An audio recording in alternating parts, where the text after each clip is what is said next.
Obrigado, antes de mais nada, pela presença de todos vocês. Eu sou Alfredo Nastari, publisher da Scientific American na edição brasileira. Esse seminário que nós vamos fazer hoje marca a data, que é em comemoração à data do Dia Mundial da Alimentação, vai abordar, faz parte de uma série de seminários que a Scientific American está promovendo. Vai ser mediada pela Adriana Brondani. A Adriana é diretora executiva do Conselho de Informações sobre Biotecnologia. Obrigada pelo convite da Scientific American. Eu vou chamar, na realidade, os nossos painelistas e fico bastante satisfeita que nós temos um grupo, não é, de painelistas da área agronômica, que é o que eu acho que a gente deveria realmente conversar bastante aqui, trazer como que nós temos feito agricultura com ciência. Acho que esse é o grande propósito. Então, vou chamar para compor essa nossa discussão o Dr. José Marques Júnior, professor da Universidade de Ciências Agrárias, da Faculdade de Ciências Agrárias e Veterinária da Unesp, também agrônomo, doutor em nutrição, doutor em solos e nutrição de plantas pela Exalc, vice-diretor e do Núcleo de São Paulo da Sociedade Brasileira de Ciência de Solo. Então, muito obrigada. E nós vamos, então, começar a nossa conversa. Eu acho que nós temos aqui vários pontos, já que a proposta nossa aqui é falar um pouco de como que a tecnologia tem contribuído para que nós possamos obter sustentabilidade, termos produtividade com sustentabilidade, não é? Essa é a grande máxima. E o Brasil se destaca nesse cenário. Acho que muito do que nós falamos até aqui, citamos várias questões de como a tecnologia está entregando. Vamos falar um pouquinho de solo, não é? Eu vou falar aqui de baixo. Queria inicialmente agradecer aos organizadores do evento, no nome do Pablo. Muito obrigado. Muito me honra estar aqui para esta apresentação. E saudar os meus colegas da mesa, em nome da Gabriela, doutora Gabriela, e dizer também que é um prazer conhecê-los. Tá? Já conhecia de nome, né, pessoalmente. Bem, eu fui convidado para comentar algo sobre agricultura de precisão. Bem, nós estamos lá na Unesp já há quase 20 anos, não é, pesquisando agricultura de precisão, mais especificamente ligado às questões de solos agrícolas. Não é? Em 2010, esse pesquisador publicou um artigo na Nature muito importante, que é a Global Farm, e a conclusão do artigo é que, em 2050, aproximadamente, o Brasil vai produzir 40% dos alimentos que 9 milhões de pessoas irão consumir diariamente. Hoje já foi dito que não é mais 9, mas 9,8 bilhões de pessoas. Isso é uma coisa muito séria. O panorama econômico para 2050 é este. Tomara que seja. E as terras agricultáveis brasileiras, nós agricultamos aproximadamente 300 milhões de hectares, temos mais a metade em florestas, e uma outra parte de aproximadamente 150 a 200 milhões de hectares que serão incorporados no sistema produtivo até 2050. O detalhe que a gente tem dito para os nossos estudantes é que esses outros quase 200 milhões de hectares que serão incorporados no sistema produtivo são solos mais pobres, são tropicais e mais pobres. Nós tivemos um grande desafio no Brasil a partir da década de 60, que foi incorporar ao sistema produtivo brasileiro os solos de cerrado, que até a década de 50, nenhum cientista do mundo poderia acreditar que nós pudéssemos conseguir entrar e produzir nos solos de cerrado. E nós podemos dizer com orgulho muito grande que essa tecnologia é uma tecnologia absolutamente tropical e brasileira. É um desafio nosso brasileiro. E para os próximos anos, até 2050, nós teremos um outro desafio ainda maior, que é entrar em solos arenosos e degradados. Bem, quais são então os desafios da agricultura frente a esta realidade? Dr. John, em 2009, publicou esse importante artigo na Nature, onde ele cita 10 itens importantes para a sobrevivência da vida no planeta. E destes 10 itens, 5 estão relacionados à qualidade dos solos ou ao uso da terra. Este círculo escuro que vocês estão vendo é o limite a partir do qual a vida no planeta está comprometida. Então nós podemos ali enxergar que taxa de perda de biodiversidade, qualidade do clima, ciclo do nitrogênio, não é? Já estão aí além do limite que põe em risco a vida do planeta. Outros estão próximos, não é? Como o ciclo do fósforo. Outros aqui têm uma interrogação que nós não temos ainda condições de avaliar satisfatoriamente, mas que possivelmente também representam um risco grande para a gente. Dos 17 ODS recentemente divulgado, nós temos 40% deles ligado à qualidade de uso da terra ou do solo. Então, a qualidade dos alimentos, elas estão estritamente ligados à qualidade e uso da terra. Uma planta, para produzir e crescer satisfatoriamente, ela precisa, de uma forma resumida, de 3 ingredientes.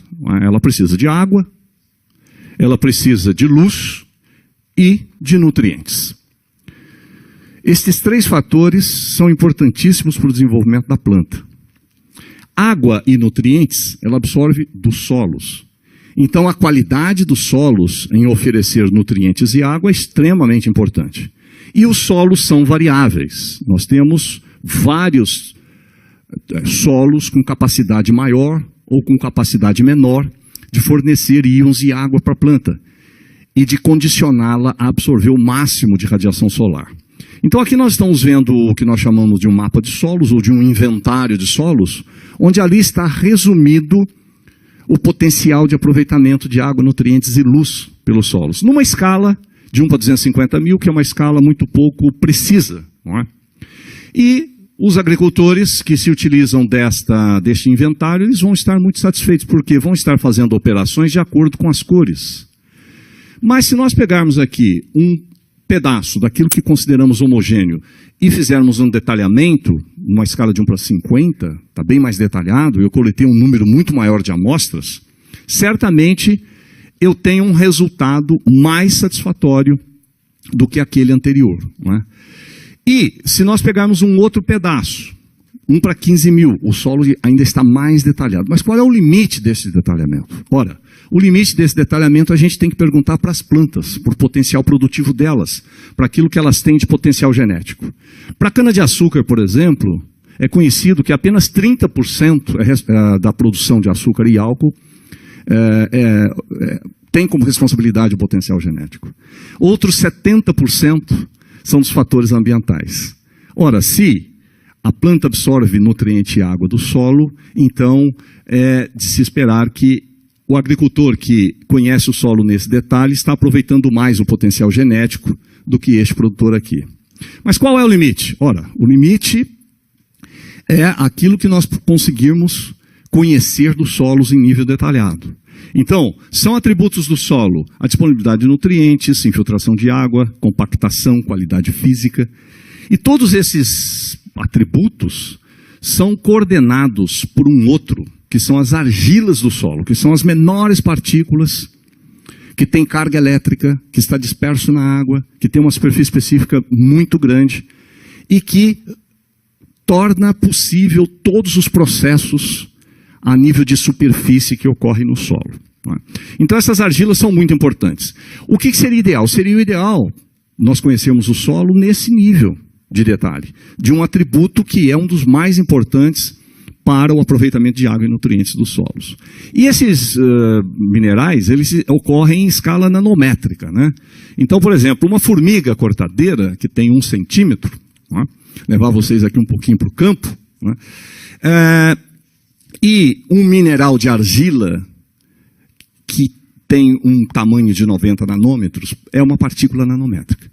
Para efeito de ordem de grandeza, esta formiga, que tem esse tamanho, o tamanho nanométrico é este que apareceu aqui no olho da formiga, né? Então, o que seria o ideal? O ideal seria que nós conseguíssemos mapear o solo num nível como esse daqui, para aproveitar o máximo de potencial genético das culturas, né? Então, nós teríamos assim um inventário ultra detalhado, onde cada cor desta engrenagem que funciona, coordenada pelas argilas dos solos, representam um potencial produtivo, não é? E nós teríamos condições de elencar cada compartimento desse para um determinado uso. Então, nós não teríamos o uso do solo além da capacidade que eles possam suportar, não é? Bem, então, quais os instrumentos, como realizar isso? Já é possível mapear as argilas dos solos no nível de ultra detalhe, não é? Nós provocamos que as argilas estão para os atributos dos solos, assim como o DNA está para a biodiversidade. Então, estamos chamando aqui de maneira de DNA dos solos, as argilas, não é? Então, aqui estão algumas argilas dos solos, não é? Elas, por exemplo, tem uma argila aqui, esta, por exemplo, que é uma goethita, esta é uma argila responsável pela cor amarela dos solos. Esta outra aqui, que é uma hematita, é uma argila responsável pela cor vermelha dos solos. Então, cor amarela e cor vermelha dos solos é um reflexo que traduz importantes informações do potencial de uso dos solos, não é?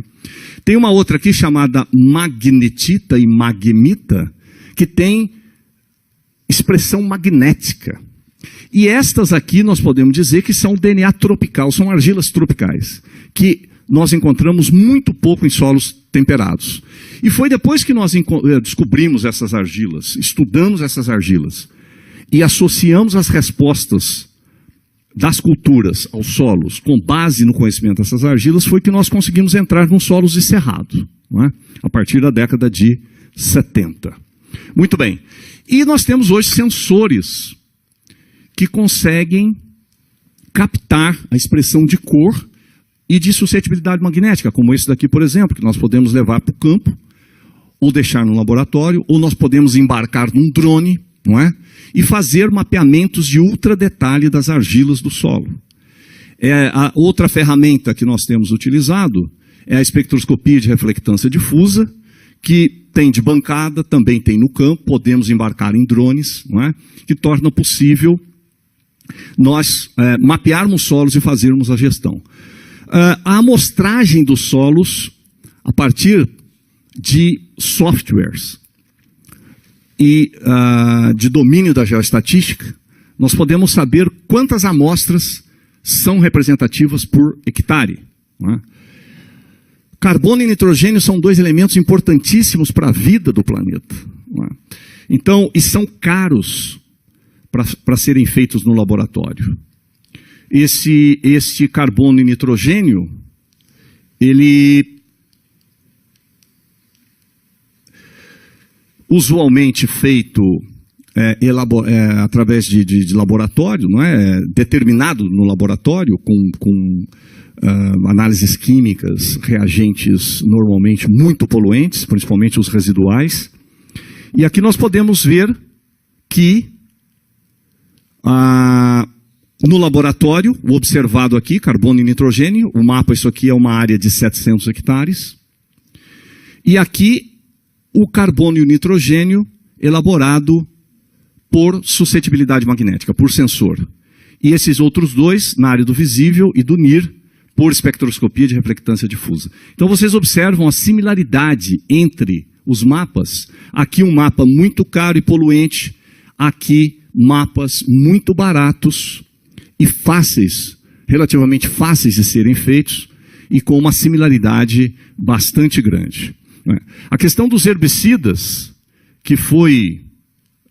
Estou voltando. Eu ainda vou aprender até no final aqui desta apresentação. É o de baixo. Os herbicidas, que também aqui foi falado, está sendo comentado com muita ênfase, para vocês terem uma ideia, aquele último mapa é a dose recomendada pelo produtor. E no segundo, este herbicida, o mapa elaborado a partir da capacidade de suporte do solo, analisando os tipos de argila que tem nesse terreno. E o primeiro mapa, o mapa elaborado a partir da expressão magnética dos solos, que expressam também os tipos de argila que nós encontramos no solo. A mesma coisa para herbicidas, metais. Não é? Aqui metais que no laboratório demandam reagentes caros, perigosos, que geram resíduos que precisam ser tratados, nós podemos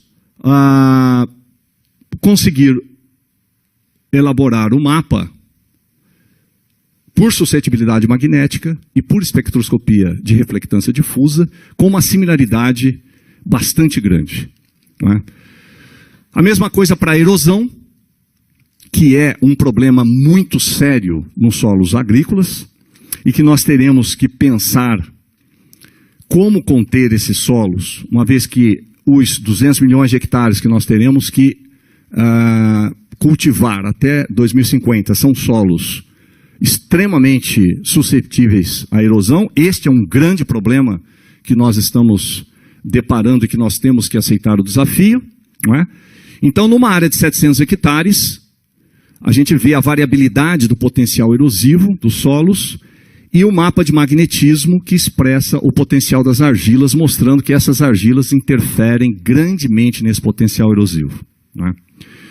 E já temos potencial para mapear este DNA do solo em 13 milhões de hectares, que é o que estamos fazendo agora, no Planalto Ocidental Paulista, o primeiro mapa de hematita dos solos e o segundo mapa de goetita dos solos. Então esta é uma realidade que vem de encontro às nossas necessidades de conhecer os solos no maior nível de detalhe que nós pudermos, para que o manejo dos solos, aquilo que nós vamos dispor sobre eles, possam ter garantia de sustentabilidade e possa produzir alimentos de boa qualidade. Para quem quiser acessar, tem uma edição da revista Unesp Ciência, onde a gente conta um pouco dessa história lá do nosso grupo de pesquisa, não é? E eu agradeço.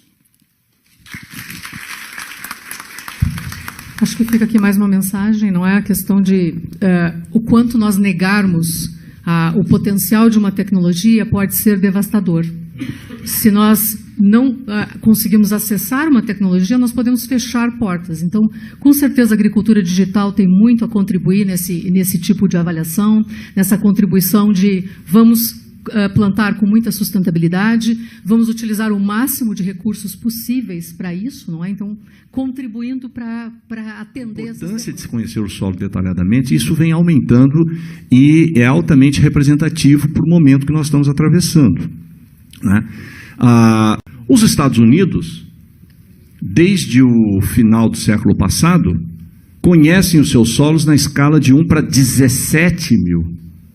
Então, dá para ter uma ideia o quanto que nós estamos defasados e o quão importante é nós acelerarmos o conhecimento detalhado dos solos. E, mais uma vez, a mineralogia das argilas dos solos é a meta para termos conhecimento ultra detalhado dos solos.